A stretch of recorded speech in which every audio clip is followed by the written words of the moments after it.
Hello, everybody. Dave Neal here, stand-up comic and host of Bachelorette Recap, a guy's review.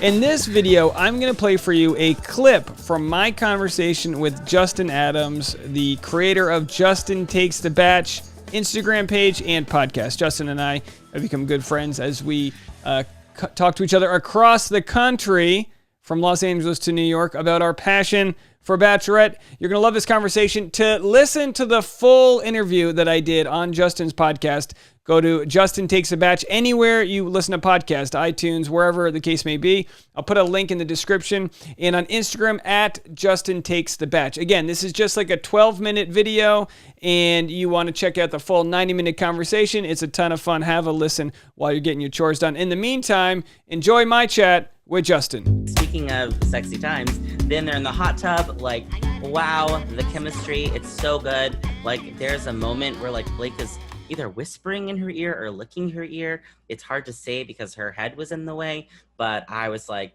something sexual is happening there, obviously. Like, their chemistry is just so good. And, like, then, of course, it's kind of ruined because while they're in the hot tub, like, they end up, well, I guess it's not ruined because they end up talking about, Katie tells Blake all about Greg leaving and then all about Michael A leaving and like explaining all of it and like her almost wanting to leave and then deciding to stay. And then it's like Blake just starts making out with her. And that's actually where the sexy times start, which was so incredibly weird to me. I was like, I feel like they didn't talk about that, but that could be an editing thing. But then obviously I was okay with the makeout session. You know, that's a good way to bring up bad news to someone. Get them in a hot tub. You know, you get their muscles all feeling relaxed. And then you're like, you know, by the way, I crashed your car. And it's like, oh, but I feel so soothed. Blake was a good example. I've talked to a few different like marriage therapists about this. Blake was a good example of someone who wasn't needy. He could have been like, oh, why are you telling me how much you love Greg? But he was like, you know, he was looking out for her. Whereas Greg couldn't ask how she was doing. He was too worried on his own neediness. And that's kind of what led to his demise. So you immediately see the difference there between like Katie being reaffirmed that Blake is the one who's got like the strong foundation for her. Yeah, absolutely. And I think that, you know, it surprised me that Katie was so honest with Blake because we are so used to seeing most of the front runners resemble more of Greg's personality traits and being, you know, a little bit more, I don't want to say needy, but like a little bit more needy, needing reassurance, needing that validation, which is totally fine. Yeah. I am also very needy. So like, you know, that's not a bad thing. It's just like a characteristic, but we see that I feel like a lot with people who are typically front runners. We saw it a lot with Rachel the last couple episodes during Matt's season. I am vividly remembering Sean Booth freaking out over Caitlyn as well. Like Horstman, it's like a nervous attachment, which is kind of like when you can't get the reassurance from your partner, you start to get kind of like, you know, anxious. They don't have cell phones. I mean, that's why the show prints money. They put these people in situations and it really exposes them to some dark things within them. And I think I would be very much like Greg. I wouldn't be in the way I communicated with her, but I'd be in the ruminating. I would be much like him in the way, like, why am I still here? She's not going to choose me. I would let my demons get the best of me. Yeah, absolutely. And like, you're also just encouraged to drink a good amount. So you have that on top of it. I mean, it really is just such a crazy scenario. Like, this show could never be made today. Like, there's no way. Like, made as a new show today, right? Yeah. I think so. Then we transition to the evening part of the date. Like, this is where Blake takes a moment to talk about hometowns and how pivotal they were and how he kept getting questioned about, like, by his family about their love and, like, how an engagement would work. And honestly, like, last episode, I was really bummed that Blake didn't tell Katie his feelings. Obviously, it all worked out. Like, it was my, like, you know, disappointment in Blake in that moment was all for naught. But I will say, Emily Moynes did like that post, Blake's mom. So, you know, I mean, I wasn't wrong. But so then he realizes he's just like going into full on, like, I love you spiel. So he talks about the first time that he realized he loved her when she scored a goal when they were playing family hockey after hometowns, and she yelled, like, you know, "Goal USA" or something like that. And then he just like went in his head and he was like, whoa, like, I love you. That's amazing. He actually says, I fucking love you, which becomes like their thing essentially.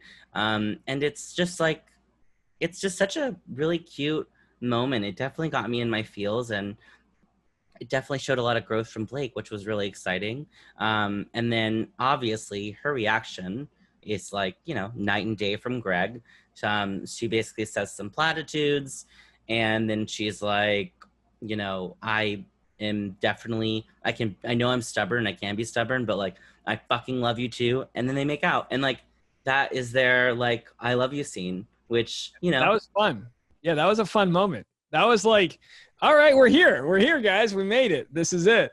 You know, and it's almost like by getting Greg out of the way, he was able to fully get that confidence. And they just, you know, I mean, that's just spark makes a fire, and they threw some accelerant on it, and then boom, they're off and running. And once you make that commitment, it's all the energy spent on the relationship. Now we got to find a way to, like, you know, send Justin out to the pasture, because unfortunately. Yeah.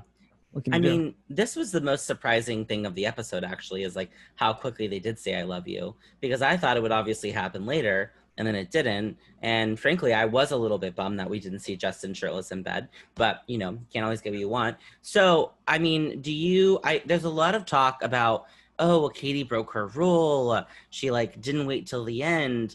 I kind of feel like she did wait till the end, because realistically it would have been between Blake and Greg. I think we can all agree that.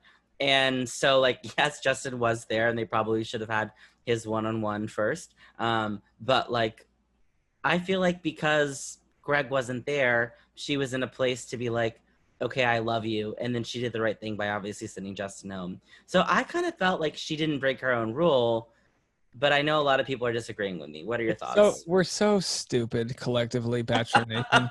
Because we're like, you made the rules. Now it's like, shut up. It ends when she says, I love you. It ends when she decides it's over. Yeah. Ask Claire. It ends when it ends. And she decided it, and love, it doesn't operate on some timeline. Well, on the 39th day, no, she said she loved him.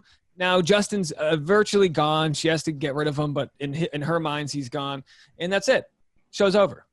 Yeah, you know, they're frantically rushing to get Neal Lane's rings in. The whole show's scrambling. They're 10 days out. You know, it was like a Clara light. It wasn't a full. I mean, Greg left. It all happened quick. Michael left. Greg left. Next thing you know, it ends a week early. Yeah. I mean, yeah, you're absolutely right. I'm gonna take that you were okay with Katie breaking the rule, though.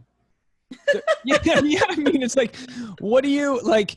By the way, how much better is the fantasy suite gonna be if they're bumping Harry's and she's like saying, "Oh, I love you," and they're yelling, "I effing love you" to each other? Like they were able to fully express themselves before the fantasy suite.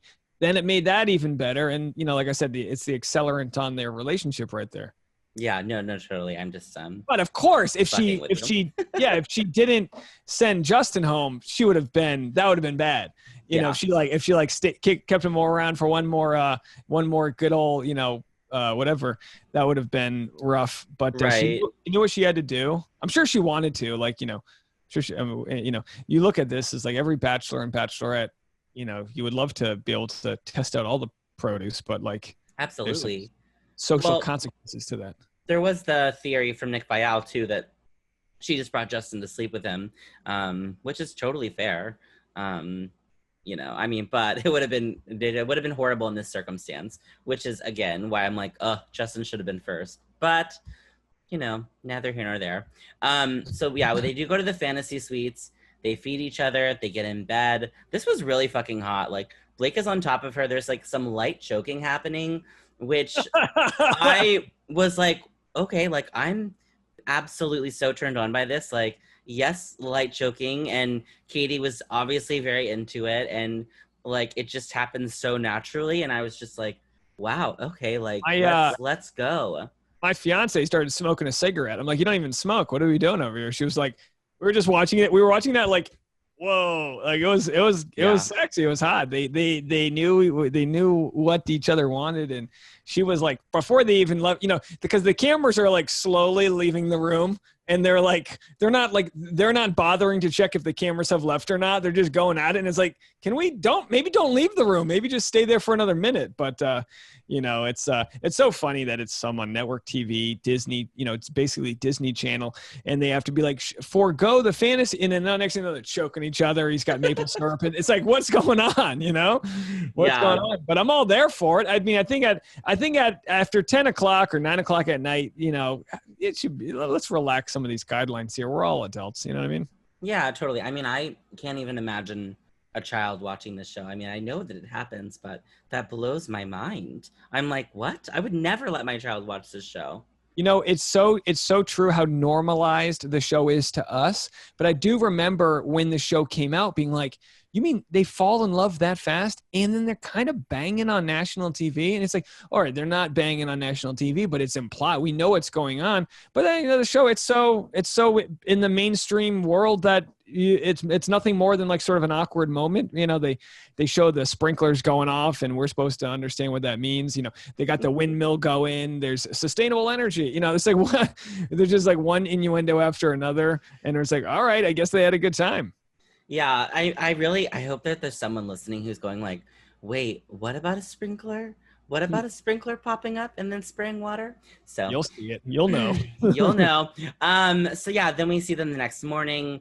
I mean, they've obviously had so much sex. Like, Katie's hair is just enough messed up, but like still pretty perfect. And then they end up saying goodbye. Every time that Blake kisses her, he grabs her ass. And I also love that. What are people thinking of me right now? And hey, they're expressing love. You're just it's like going to an art museum. You're valuing the love that they express. That's all you're doing. That is exactly what I'm doing. Thank you for that validation and assurance. And then Caitlin and Katie catch up. She does talk about like in the moment how much clarity she had and like confidence, and she knows that like this is the moment she's been waiting for. She mentions that she does confirm that they did do it multiple times. And then she says that her heart officially belongs to Blake. And then Caitlin is like, what about Justin? And then of course, because of editing, because of the beauty of we pan to Justin, who's getting ready for his date that he will never go on. The poor interns that put that date together, that will never see the light of day. Maybe they put it in a box and saved it for Michelle. We will never know. But so she ends up going to meet up with Justin. She's like, hey, we have to talk, which is just like, I mean, how horrible. Like, I don't know, like, if it's worse for her to, like, show up at the door or, like, him to show up there and, like, him here, hey, we need to talk. Like, ugh.